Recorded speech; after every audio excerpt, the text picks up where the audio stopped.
Hey, welcome to the process. My name is Dr. John Bush. This is week 7 low scoring games. These are the blah games. Okay, this is where I think you start looking for spot plays, spot starts. With a few exceptions, it's going to be hard to start lots of players for some of these teams. I think probably Buffalo would be an example of where you would probably start multiples. I just think there's tricks and traps in these kind of games, but I'm a pessimist anyway, and start looking for the floor a lot more than the ceiling. So just keep that in mind. That's kind of my mindset when I look at these kind of games. We've got 6 to go over. Again, you're looking for opportunities to think a little deeper, help you on close decisions, more than just blindly following the metrics.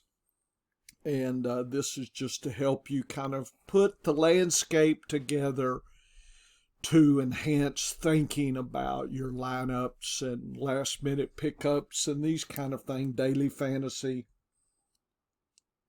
your stacks and these kind of stuff. Okay, so let's start Vegas.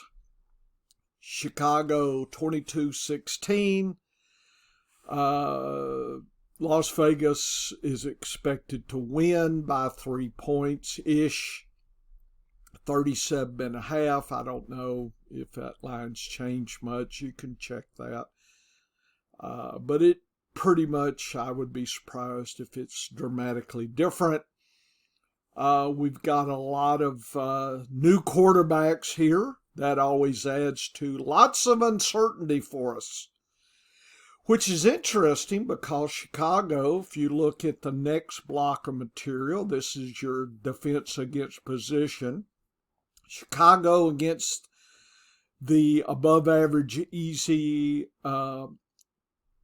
Vegas defense, and Vegas against the very easy Chicago defense. So just kind of looking at that, it would imply probably a lot of points, right? We got 2 new quarterbacks, Hoyer and Badgett, maybe? I don't know. So that adds to the complexity of this whole thing. Chicago is at home. Vegas is playing away. So Vegas should have opportunities across everywhere. The Devontae Adams has a little bit of a tough situation. This spot here is below average, but you play the defense, kickers, you play everybody there. Chicago, you definitely want to play the RBs, exactly though who that is. I guess it is Foreman. I'm kind of like on him. Badgett has a below average, and DJ Moore has a tough situation and probably going to be made tougher by having a new quarterback. Komet has an opportunity, the kicker, but you don't want to play the defense there. So there are some spots you need. Like I said, Komet is one. Meyer for Vegas is the other tight end. Those look like fairly interesting spots. The running games seem intriguing as well, so I can't say anything bad about that. The passing and running situation, Chicago runs a lot more, passes a lot less. It's a +6, -4. So their balance is to the rush. Vegas is also to the rush. If you look at home away splits, though, Chicago loves home, rushes 30%, passes 20% more. Chicago's at home, good for them. So looks like their tendency is going to be do both. Vegas, on the other hand, rushes less, passes less. So they're going to have to break tendency and do what they've had a hard time doing. They've improved recently in rushing and passing a little. Chicago's just been doing much better rushing. This is the difference in rushing attempts, passing attempts. So Chicago hasn't moved up in its passing game, but has in its rushing game. If we look at efficiencies, both teams love to be away. So Vegas does win that efficiency matchup. They actually are a plus 16%. Chicago is a minus 40% at home. So that's like, no big differences coming in. So Chicago's efficiency is blah at home. Vegas actually has an opportunity. And Hoyer's a little bit better. So if I'm reading this, they should be pretty good efficiency. And it seems like Vegas sees this as well. They're getting Vegas against Chicago at home. And if Vegas can up their metrics on efficiency, they should win as well. So I think Vegas is kind of going along with the tendencies here. But Chicago does have opportunities. It's just, I think Vegas has more opportunity. It's kind of like they're both kind of teams, but Vegas might be less in away situations.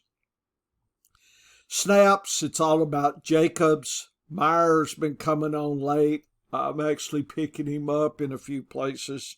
I've lost Freiermuth, so that might be an opportunity. It's Myers, Mayers, and Adams, and nobody else, basically. So you play those guys. They, given what I'm seeing here with Hoyer, I think there's an opportunity for both here. So I'm not sure I would be too scared. And with the Jacobs, I guess I'm more optimistic about Las Vegas. I think Las Vegas is as well, the gambling establishments. Chicago, Foreman got 40 snaps, Evans 24. That's probably going to be 60-40 this week. So they both have a shot. I guess if you're in desperation, you could try to play Evans. I'm hoping I've got enough Foreman in desperate situations to roll the dice. Does have a spot play here, according to the DAPS, so I'm not overly worried about emergency play. I do like Komet here. It's hard not to like more. Mooney, Tyler Scott, waiting to see. I am noting that he woke up with Claypool gone. So we'll just kind of watching at this point. Don't know how this new quarterback's going to work. This may be a big disaster. And if Chicago gets down too deep, I'm not sure if the rushing game continues. I would think whichever one could catch better from the backfield, and I'm not sure maybe Evans in the backfield to catch passes. Don't know enough. You might research that. Okay, Cleveland, Indianapolis, pretty close, 21-17.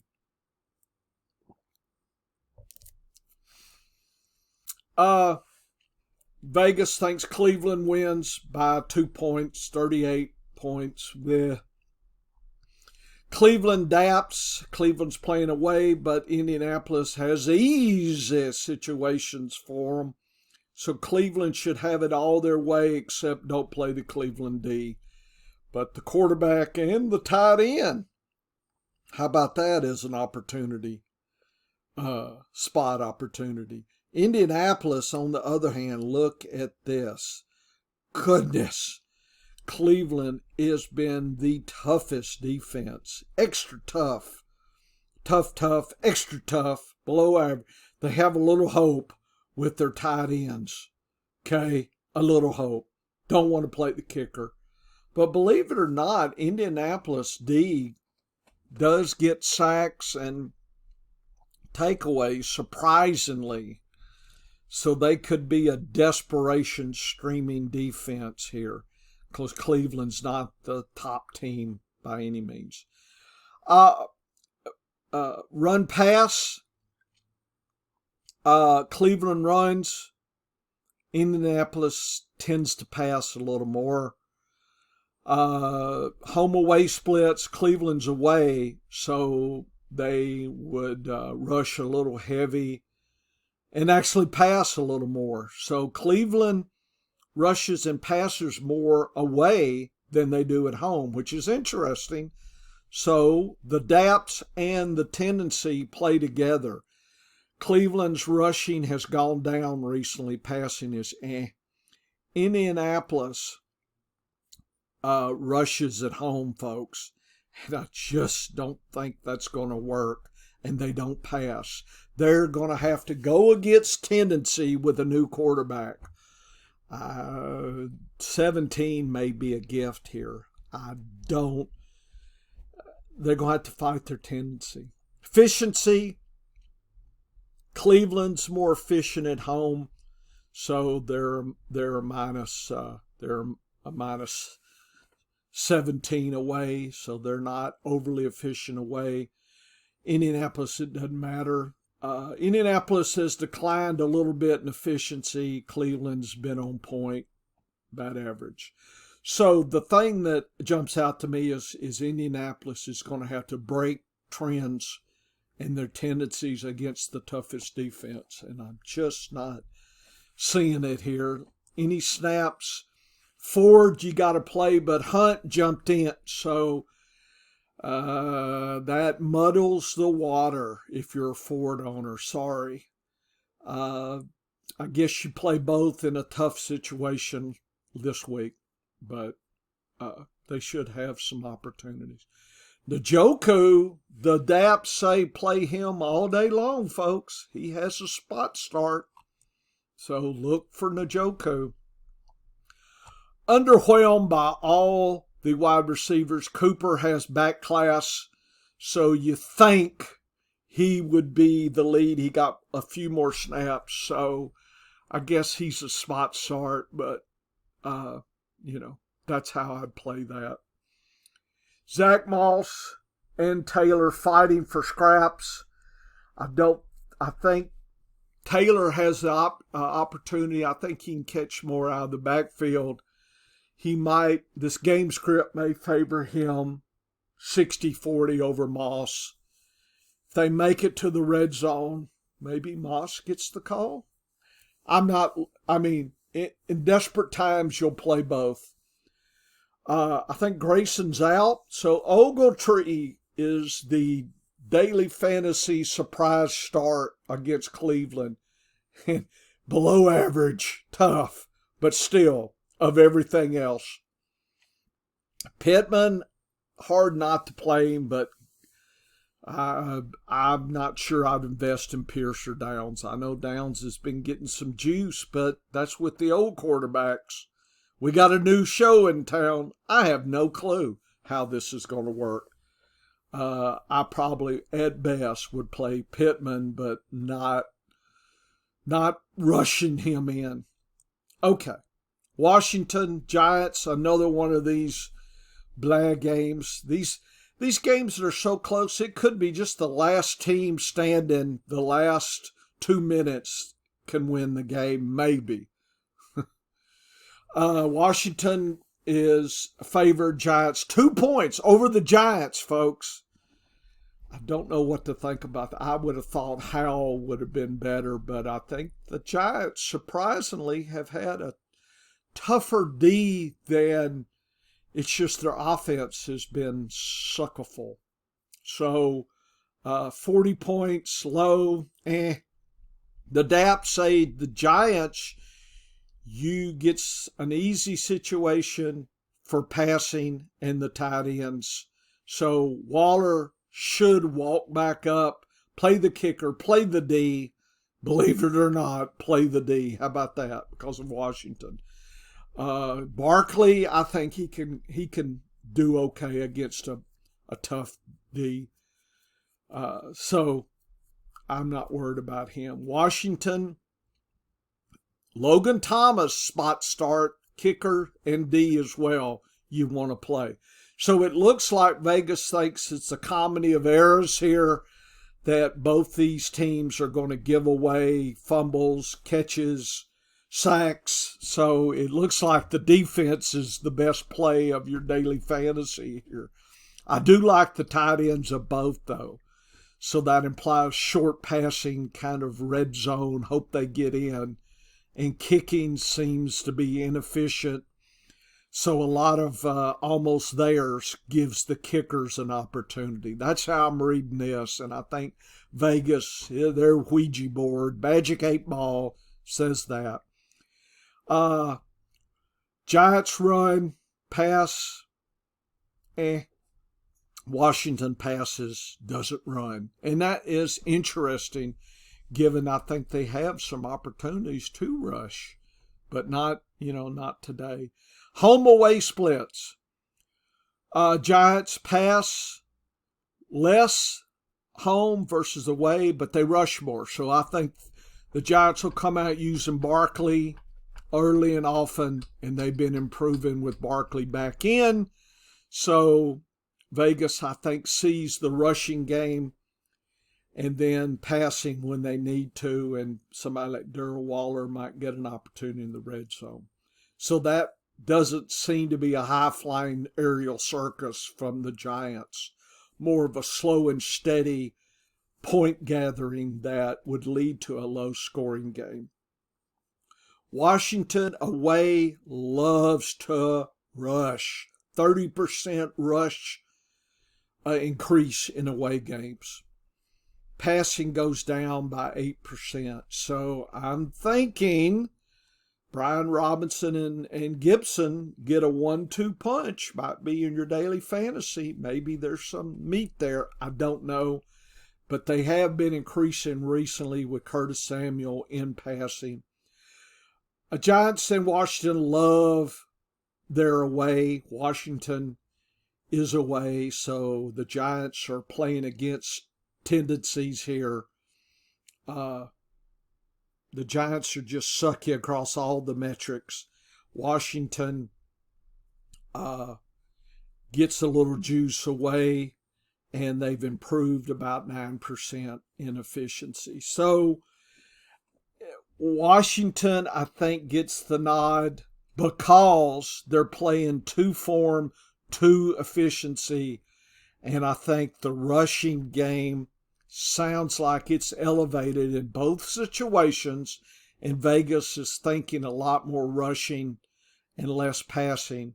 And if there is passing, it's to the tight ends. I guess that's how I'm reading the Ouija here.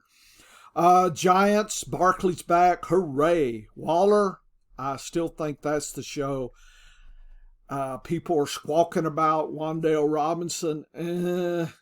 Slayton, I'm letting you play those guys. I like Waller and Barkley. Washington, they didn't do a lot of rushing last week. I think away they will be doing it. I think those metrics go up. I think you can play both in a spot start on a crazy week. So I'm probably play them if you got them, if you're desperate. Logan Thomas, I am all in on Logan Thomas. Some of it's because Freiermuth is on IR now. So I'd pick those two up to stream. So, I think Samuel's been getting less snaps, but he's been doing a lot more with them. So McLaurin has been underwhelming. Dotson has been underwhelming. So I guess if I'm playing any of those, it's probably McLaurin for pray and hope and Samuel for more PPR goodness there if I'm playing them. Vegas seems to imply shorter passing to Thomas and rushing with Robinson and Gibson. Baltimore, Detroit, 24-18. I don't know, given Detroit has been outplaying everything you would predict about them, doesn't make it closer. That's a feeling. That's not a scientific analysis. That's just, a feeling. But it is a away game for Detroit, so that never helps. Hasn't helped Detroit in a while. And if there's some wind, that could befuddle golf a little bit. So I would look at the wind. I think my partner, meteorologist D. Mike, actually cautioned me about that. So I'm going to watch the wind. Vegas says Baltimore by 3 over Detroit. I think Detroit might be closer than you think, but it's still low level scoring. DAPS, Washington, Baltimore, tough Detroit defense, especially against the run. Hill, Edwards, or whoever, tough, extra tough Detroit. They will give up points in passing.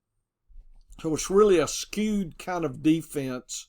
So it looks like Baltimore and Andrews has a sweet spot start here, folks. Look at that. You can play the kicker, but I wouldn't play the D. So Lamar passing and Andrews. Detroit, tough against everything except the kicker. So it almost implies that they're almost going to get there and they're going to get field goals. And I think that's part of the reason why Vegas has picked Baltimore, other than Detroit's efficiency away has been suckier lately. Detroit, look at, they're extremely biased to the home. Look at that. 39% worse away on average. Baltimore, 12% at home plus. That's good. Nothing really. Detroit did great against Tampa Bay last week away, so they were breaking tendency. They're going to have to do it again if they're going to win this game. Detroit and Baltimore loves to rush, believe it or not, compared to the rest of the league. Some of the highest rush skews. Baltimore is a little bit less passing, more rushing, and they're going to have to break tendency. I think they're going to try to rush, but I believe Detroit's going to make them pass more, and that probably means Lamar gets a lot of rushing yards, so you probably want to play him for that. They've declined in rushing, and their DAPS are saying bad rushing, so that seems to open up and make it an Andrews passing, Lamar running the ball kind of game. Detroit rushes more away, actually passes more away. So that's their efficiency, and they've been not really doing much in passing. A little bit declined in passing, a little bit more in rushing, but nothing dramatic. So I'm reading that Detroit's going to have to fight its home-away split tendency, and we'll see what happens. Snaps, Edwards got the juice last week. Hill got the juice the week before. Is it hot hand? I don't know, but Detroit's tough against either one. So play them if you got them, and you got to, but avoid them if you can. Andrews, play him all day and play him again. Zach Flowers, this could be his game, folks. And the trouble is, pick your second wide receiver I would pass, but if you got to play, I don't know. I don't know who to play. It's very muddled for me. I think I'd just play Flowers, and that would be it. Detroit, Montgomery's gone. Craig Reynolds was hurt, and Gibbs is coming back. So I think they're thinking 40-20, so 60-40 Gibbs Reynolds. That's how I'm reading the tea leaves. Reynolds is desperation only, folks. And to me, Gibbs hasn't been lighting the world up. I understand he supposedly has talent. This is a tough place to have talent against Baltimore. I mean, it's not too bad, below average tough, but still. Laporta, tough. If you got him playing, but it's going to be tough. Don't expect tons of touchdowns. Amon St. Brown and Reynolds. I guess if there is a spot, there's the spot that Baltimore's tough. There's the spot. So, you got to play Sun God and Reynolds if you're desperate. Marvin Jones is out. So, Khalif Raven in your daily fantasy surprise play. That's kind of all I'll say about that. Tampa Bay and Atlanta. Tampa Bay's favored. And 2.5, 38. Low scoring. Bleh. DAPS, Atlanta gets to face a tough Tampa Bay rushing. Bijan Robinson, he can overcome that. But Ritter's going to get pressured. And the tight end, Pitts or Sanu, folks. Been relying on those. It's a tough week. Looks like Drake London has an opportunity. The kicker is fine. Don't play the D. Tampa Bay, tough against the rush. Quarterback, Mayfield, and his tight end, Alton. I'm playing him in some Freiermuth leagues that I've lost Freiermuth. You can't bench Evans and Godwin, even though they've got a tough. I just don't know what they're going to do. But my expectations are lowered. Play the kicker and play the D, folks. Play the D in your streaming. Rushing, Atlanta rushes and passes more. So they've been on an uptick recently on that. Skew, Tampa's been down.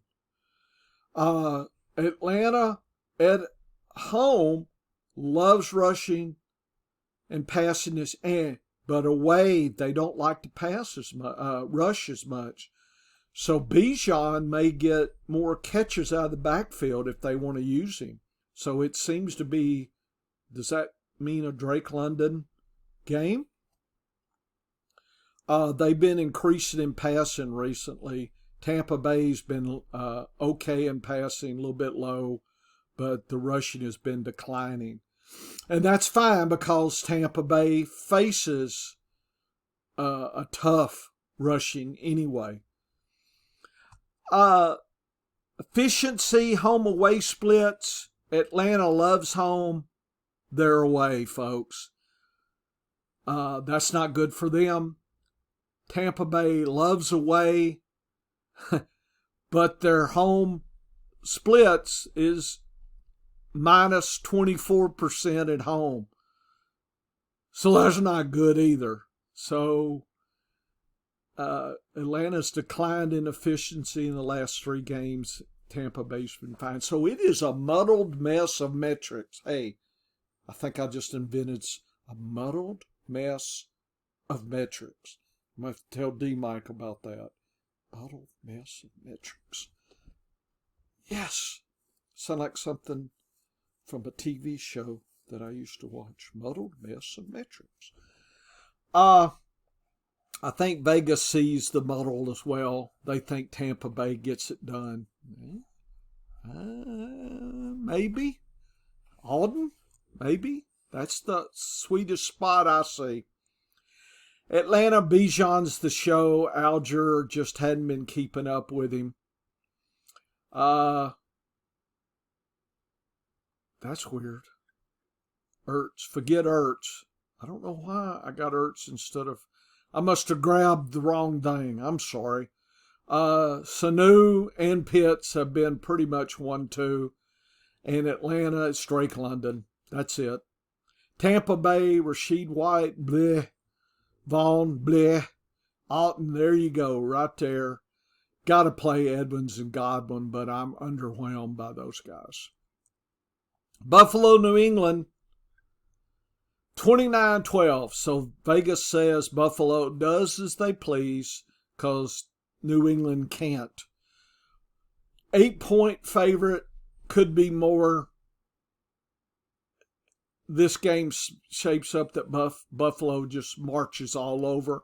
However, this is one of those Vegas tricky things where the DAPS say that Buffalo has a below average tough rushing, tough against Allen, tough against the wide receivers, a spot play with its tight ends. I think Knox could come back here, folks. I kind of like spot play of Knox if I've got Freiermuth. Play the kicker, play the D. New England, you don't want to play anybody unless you gotta. Look at this. Tough, so tough. And Vegas says, nah, some field goals maybe. Buffalo runs less and passes less because they're so damn efficient. New England's so sad rushing, and that's sad for Ramondre, and they don't pass well. Home away splits. Buffalo's away, so they tend to pass more. 19% higher passing, rush less. 35% less rushing from Buffalo. So everybody talking about Cooks. I think he is cooked this game. So I suspect Allen's going to try to pass the way out. Declines in both teams recently in rushing and passing attempts. New England at home passes all day long. They don't rush, so they're going to ignore the rushing and try to pass. I guess Kenneth Bourne, that metric supports him, but Vegas says nah. Efficiency, home away splits. Buffalo's 16% worse at home, better at home, so they're minus 16. New England's 19% better at home, but Buffalo's so better than New England. I'm not buying anything here. Buffalo's been increasing in efficiency, 13%. New England's declined by 21. I can see that decline. Nothing dramatic here. I think we've called the game there. Buffalo cooked is cooked with Murray. I don't know what to think about that. I think Buffalo's not going to use either of them too much. I think Knox, very intrigued by him. Gabe Davis and Diggs seems like you got to play them anyway.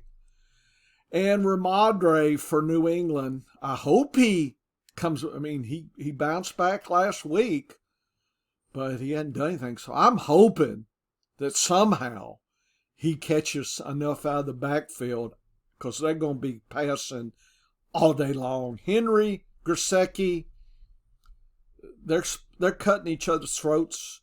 I guess play either one if you got them, if you're desperate. Bourne is probably the only one I'd play if I had to play anybody. And I think that's the show on this muddled mess of metrics on these games here is what we've got. Okay.